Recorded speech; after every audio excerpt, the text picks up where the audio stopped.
Okay, Caitlin, so we have just finished reading this book, A Look at Spiders, where we were locating main ideas and learning some new vocabulary. You have not yet demonstrated to me what you've read, what you learned from what you were reading. So in order to do this, you are going to choose from several different activities in order to demonstrate what you have learned. So main idea, key concept, vocabulary, and this is your copy. These are the different activities that you can choose from. So follow along in the directions with me. So choose one of the following activities to organize key concepts, main ideas, and important vocabulary from the text, as well as how spiders may be viewed in our society or their purpose in nature. So let's go over some of the activities that you can choose from to demonstrate what you've learned. So number one, you can create a text structure map just like we do in ARI. So any of the maps up there you can use to organize the key ideas of the text. Number two, you can create a mind map of key ideas, concepts, pictures, and vocabulary, which is what is up on the backboard, which you're kind of familiar with, using pictures and different symbols and quotes and things to represent what you've learned. Three, you can create a poster or a collage with pictures and words to demonstrate those ideas. Four, you can write a song or a poem that summarizes the key ideas, the concepts, and the vocabulary. Five, you can write a short story that is about a spider that incorporates the key ideas and the vocabulary from the text. Six, you can create a media project, so maybe like a PowerPoint or a Prezi or something like that, that outlines those ideas in this. Seven, I know that you like cheerleading and you like to talk and you like to dance, so I thought a good idea might be to create a cheer and a dance to talk about what you learned. Okay, so you have that option. Eight, you can write and recite a speech about the text. Nine, you can make a sculpture or a model of some sort of visual representation of it. 10, you can make a timeline of the book, so organize sequentially what's going on in the book, those ideas, those main ideas. You can, 11, create a comic book version if you want to. So you'll have little comic strips where you can do pictures and write little quotes and things about the text. 12, you can make a wanted poster for the spider. So, we don't like spiders, so we want to say that the spider wandering around in your room is wanted. We want to find it.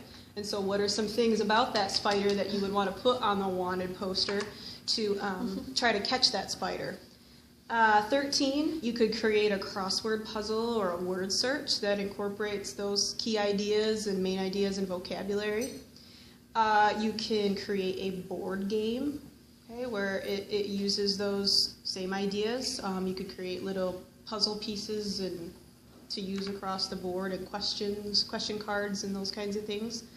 Or 15, you can create a test that would use multiple choice, true or false, short answer, and essay with an answer key that highlights the things that if you were me and you want to give a test to a student, what are some of the main ideas and things that you want to pull out of this text that you should put on a test? Okay, so you're going to be graded on how well you use all of those main ideas that you learned about in the book, those key concepts, that vocabulary, and then kind of evaluate the role of the spider in the world and how people view them, and incorporate that all into the activity that you choose to work on. So I'm going to give you a couple minutes to kind of look through, a minute or two, look through your topics, maybe circle some that you're thinking about right now, and then I'll give you time to pick what one you would like to do, okay, to demonstrate what you've learned. Okay, so let's take a minute, kind of go through them on your own, and if you have any questions, let me know if you're not sure what to do.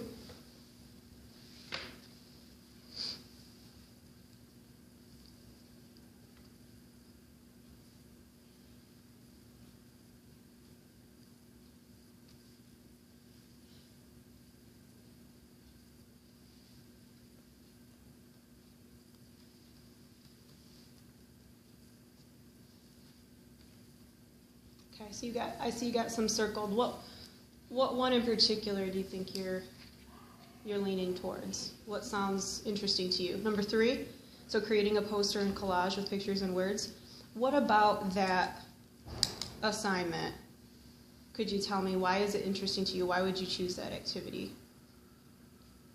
I don't know. I just like to do different. I like to make things mine. Okay, you like to make things that use your mind. Creativity, be creative. And I know you had mentioned before where you really like to use picture visual representations a lot in your head when you're reading. I remember that when we talked before. So that's a good activity to. I may not draw good, but I like it.